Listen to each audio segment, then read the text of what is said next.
Hi everybody. So in this pose or video, we are going to be going over the pose called Dandasana, just staff pose. This is a static pose, so we're not really going to be moving a whole lot, though we are going to be using the breath to find strength and openness. So we're going to be stretching the front of the chest a little bit, so getting into our pec major, and then we're going to be strengthening the upper back. So there's quite a few muscles that we'll be working on there.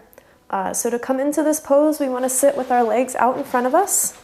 Again, if this is uncomfortable, if you feel really tight through your legs or through your hips, feel free to sit on a pillow, on a bolster, on a block, on a stack of books, anything you can do to kind of get your hips up off of the floor.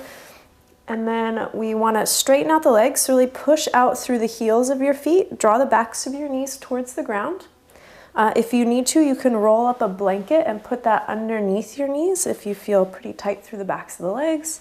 And that's just going to give you a little bit more space so you're not totally straightening out the legs. And then we're going to bring the hands behind us. So you want the heel of your hand to be kind of in line with your sits bones and just in line with the shoulders. And so from here, we're going to follow our breath.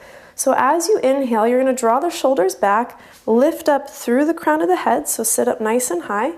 Scapula are going to meet together at the midline of the back, so at your spine. Push your palms into the ground, push your knees down. Your heels are going to float off the ground just a little bit.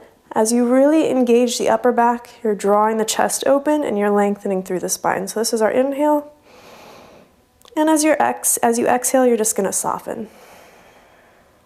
And we're just going to go back and forth here. So inhale, we are active, we are engaged. And as you exhale, we soften. So we'll do that about 4 or 5 times.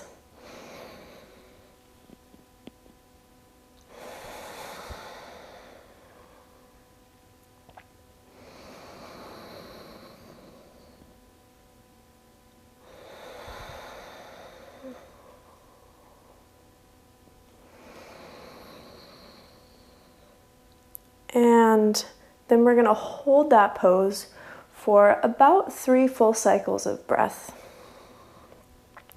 So instead of being active and then relaxing, we are just going to be active for full 3 rounds of breath. So.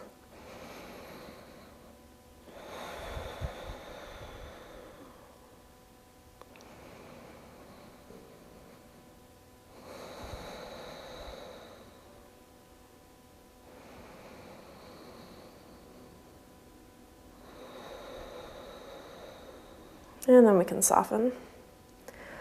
And so you can practice that as many times as you'd like, and maybe just noticing as you're holding the breath, or I'm sorry, not as you're holding the breath, as you're holding the pose while you're breathing, if it starts to become challenging in specific areas. So there might be, if there's weakness around one shoulder or pain, there might be a tendency to kind of let that activation sort of dissipate and compensate with the opposite side.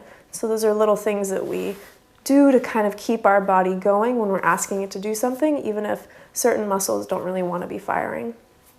So there's nothing wrong with that, just things that we want to take notice of and see if we can start to convince parts of our body to be more active than maybe they have been.